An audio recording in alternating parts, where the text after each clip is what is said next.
Hello दोस्तों, स्वागत है आपका आपके पसंदीदा यूट्यूब प्लेटफॉर्म नोट्सबुक आईएएस पे। तो कैसे हैं आप सभी? चलिए, आज हम लोग एक नए टॉपिक पे चर्चा करने वाले हैं जो आपके इकोनॉमिक से रिलेटेड है। जैसे आप लोगों ने पढ़ा होगा यूपीआई के बारे में, और यूपीआई आजकल तो कॉमन चीज हो गया है। जैसे जब 2020 के आसपास जब कोविड 19 आया, उस समय एक बहुत ही बड़ा अवसर के रूप में, डिजिटलाइजेशन के रूप में, एक डिजिटल दुनिया की तरफ जो पैसों का लेन देन होता है, उसमें मुख्य रूप से एक क्रांति आई। ठीक है, एक बहुत ही बड़ा चेंज है। हालांकि शुरुआत उसकी कोविड 19 के समय नहीं, बल्कि बहुत पहले ही कर दिया गया था 2016 के आसपास। लेकिन यह उस समय से और प्रगति जो है बढ़ती चली गई, और जो है अपना रोल जो है बहुत तीव्र गति से जो है बढ़ाती चली गई। तो यूपीआई को लॉन्च किसने किया था, यूपीआई होता क्या था, इसके बारे में आप सभी लोग जो है मुख्य रूप से सभी चीजें आपकी जानकारी है ही। साथ ही साथ अब तो यूपीआई इतना अपग्रेड हो चुका है कि मुख्य रूप से अब इसमें जो है यूपीआई के साथ साथ यूपीआई लाइट भी आ चुका है, और उसकी समय सीमा भी आरबीआई के द्वारा निश्चित तय की गई है कि कितना आप ट्रांसफर कर सकते हो। या यूपीआई 1 2 3 पे भी आया है, जिसमें जो कीपैड वाली जो जो फोन होते हैं, जो सेल्फी फोन्स होते हैं, उसके द्वारा कैसे पैसे ट्रांसफर किए जाते हैं वो ही उसमें काम करता है। तो सबका फाउंडेशन जो है आपको याद होगा। अगर जैसे अगर आप लोगों में कोई ऐसा व्यक्ति हो जिसको याद ना हो, तो वो बिल्कुल जाके सर्च कर लेंगे, एक बार याद कर लेंगे, क्योंकि वहां से पूछा जा सकता है। तो यूपीआई जो है यूनिफाइड पेमेंट इंटरफेस, इसको लॉन्च किसने किया था? एनपीसीआई ने लॉन्च किया था, national payment corporation of India ने। ठीक है, ठीक वैसे ही जैसे पैसों को लेन देन करने के लिए, पैसों का ट्रांसफर करने के लिए, हस्तांतरण करने के लिए, विड्रा करने के लिए, क्रेडिट करने के लिए, ये सभी चीजों के लिए यूपीआई काम आता है। ठीक वैसे ही एक नया बना हुआ है क्या, यूएलआई। और यूएलआई का फुल फॉर्म आप देख सकते हैं, यूनिफाइड जो है लैंडिंग इंटरफेस। ठीक ना, तो यूनिफाइड लैंडिंग इंटरफेस आ चुका है। अब यूनिफाइड लैंडिंग इंटरफेस को लाजमी है कि कौन जारी करेगा, तो वही करेगा, एनपीसीआई ही करेगा। लेकिन कंट्रोल, ओवर द कंट्रोल किसके अंदर ये रहेगा, तो आरबीआई के अंदर। ये सभी आपको पता ही होगा। तो क्या आपसे ऐसे घुमाने के लिए छोटे छोटे जो मतलब वन डे जो एग्जाम्स होते हैं, उसमें ऐसे पूछा सकता है कि यूएलआई या यूपीआई को किसने लॉन्च किया, कि कौन कंट्रोल कर सकता है, उस पर नियंत्रण या उसका विनियमन कौन करता है। ऑप्शन में आपको सेबी भी दिखाई देगा, लेकिन सेबी सही आंसर नहीं होगा आपका। सही आंसर, करेक्ट आंसर जो होगा वो होगा क्या, आरबीआई। ठीक ना, रिजर्व बैंक ऑफ इंडिया। तो यूएलआई क्यों बनाया गया है? जैसे पेमेंट करने के लिए यूपीआई तो बना हुआ है, ठीक वैसे ऋण के लिए, लेंडिंग के लिए, ठीक है, वह क्या बनाया गया है मुख्य रूप से, उसके लिए यूएलआई एक नया जो है इसमें बनाया गया है। ठीक यूपीआई की जैसे किसने बनाया है, तो एनपीसीआई ने ही बनाया है, यूनिफाइड लैंडिंग इंटरफेस। तो इसके बारे में अब आपको पूर्णतः मुख्य रूप से एक सारांश के रूप में आपको पता चल गया होगा कि यूनिफाइड लैंडिंग इंटरफेस है क्या। वास्तव में यूनिफाइड लैंडिंग इंटरफेस जो है यूपीआई की तरह ही है, लेकिन मुख्य रूप से काम क्या है इसका, कि डिजिटल इंफ्रास्ट्रक्चर बनने के लिए यह मुख्य रूप से क्या करेगा, जो ऋण दिया जाता है, डेब्ट दिया जाता है, उसको प्रोवाइड करने का काम करेगा।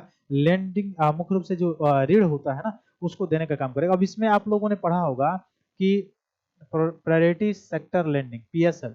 अब पीएसएल के तहत कैसे दिया जाएगा, तो वो सेम रूल रहेगा। जैसे स्मॉल फाइनेंस बैंक के लिए क्या होगा, लघु वित्त बैंक जो है स्मॉल फाइनेंस बैंक के लिए क्या होगा, या मुख्य रूप से आप देखेंगे वाणिज्यिक बैंकों के लिए क्या होगा, ठीक है, घरेलू बैंकों के लिए क्या होगा, विदेशी जो बैंक है उनके लिए क्या होगा, वह ठीक वही पहले वाला ही रूल रहेगा। जैसे पहले चलता है, ठीक रूल वही रहेगा। बस इसमें ऑनलाइन जो है, जो आप देख सकते हैं कि जो डेब्ट है, ऋण है, वह देने लेने की जो है काम करने के लिए यह मुख्य रूप से लॉन्च किया गया है, यूएलआई। ठीक ना, तो है क्या ये, तो आरबीआई की एक इनोवेशन हब है, ने विकसित किया है, जो मुख्य रूप से एपीआई ओपन प्लेटफॉर्म है, जो ऋणदाता जैसे बैंक हो गए, या नॉन बैंक फाइनेंशियल कंपनीज हो गए, वो हो गया, या उधारकर्ताओं जो हो गए, उनको वित्तीय और गैर वित्तीय डेटा जैसे आधार हो गया, e KYC, land record, GST, क्योंकि लाजमी है कि आपको ऋण तभी मिलेगा जब उसके बदले में आप कुछ जो है आधार रखते हैं। आधार का मतलब कि उसके आधार पर ही मिल पाता है, कि जब उसके मुख्य रूप से जो ऋण प्रोवाइड कराया जाता है, उसके लिए एक विटनेस के रूप में आपका जो भी एक्सेस होता है वो रखा जाता है बैंक के पास। तो वो सारी चीजें जो है वो तो रखनी ही पड़ेगी आपको, तब जाके आपको मिल सकता है। जैसे किसान हो गए, छोटे किसान हो गए, एमएसएमई हो गया, गिग वर्कर्स हो गए, इनको जो है ये आसानी होगी और इसमें आसानी से ऋण मिल सकेगा। और जैसे आपने देखा होगा कुछ दिन पहले अभी चर्चा में था कि चूंकि जो इन्फ्लेशन रेट है वो 4.0 से भी नीचे चल रहा है, 3.0 से, इवन 3.0 से भी नीचे चल रहा है। जब 3.0 से नीचे चलता है तो इसका मतलब इन्फ्लेशन बहुत ही कम है। और उस स्थिति में आरबीआई क्या करता है, रिजर्व रेपो रेट या रेपो रेट या सीआरआर या एसएलआर यानी कैश रिजर्व रेशियो, इस सब में कटौती करता है ताकि बैंक भी कटौती करें और उपभोक्ता को लाभ पहुंचे, उपभोक्ता ज्यादा से ज्यादा ऋण ले। और ज्यादा से ज्यादा ऋण लेगा उपभोक्ता तो सीधी सीधी बात है एमएसएमई सेक्टर में लेंगे या किसान लेंगे तो अपने उपज को बढ़ाने के लिए एमएसएमई सेक्टर में क्षेत्र में अगर कोई ले रहा है तो इंडस्ट्रियल छोटे छोटे जो इकाई हैं उनको स्थापित करने में, उनके उत्पादन बढ़ाने में योगदान होगा उसका। आईपी में जो इंडेक्स है वो बढ़ेगा, उत्पादन बढ़ेगा, उत्पादन बढ़ेगा तो जीडीपी बढ़ेगी, लाजमी सी बात है। तो जो बोरोइंग करने वाला है मुख्य रूप से अगर उसको आसानी से सही स्तर पे सही रेट पे अगर उसको ऋण प्रोवाइड करा दिया जाए तो कोई भी जो है जिसको आवश्यकता है आसानी से ऋण जो है ले सकता है और अपने काम लगा सकता है। तो यहाँ पे क्या होता है कि अभी जैसे ऑनलाइन जब सुविधा नहीं है तो उस समय जो है आरबीआई तो कट कर देता है, सीआरआर कट कर देता है, एसएलआर कट कर देता है। इवन आपने अभी पिछले दिनों में देखा भी होगा सीआरआर के साथ साथ आरआर यानी रिवर्स रेपो रेट भी कम किया है आरबीआई ने, ताकि और इसके तक कौन सी नीति अपनाता है, एक्सपेंडेड पॉलिसी अपनाता है ताकि और मार्केट में पैसों को बांटा जाए, पैसों को दिया जाए ताकि मुख्य रूप से डिमांड बढ़े, डिमांड क्रिएट हो, इसके लिए किया जाता है।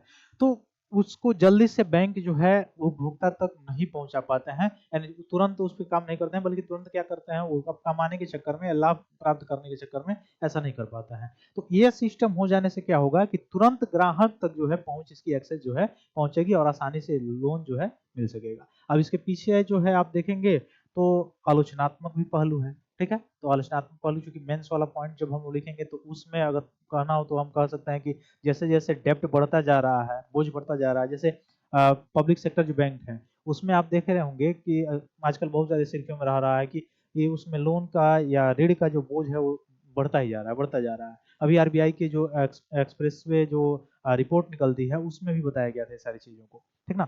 तो उससे क्या होता है, जोखिम बढ़ता है बैंकों का। अब जोखिम जब बढ़ेगा तो सीधे सीधे क्या होगा, अंत मुख्य रूप से जाके उसका सीधे एसेट लॉस हो सकता है।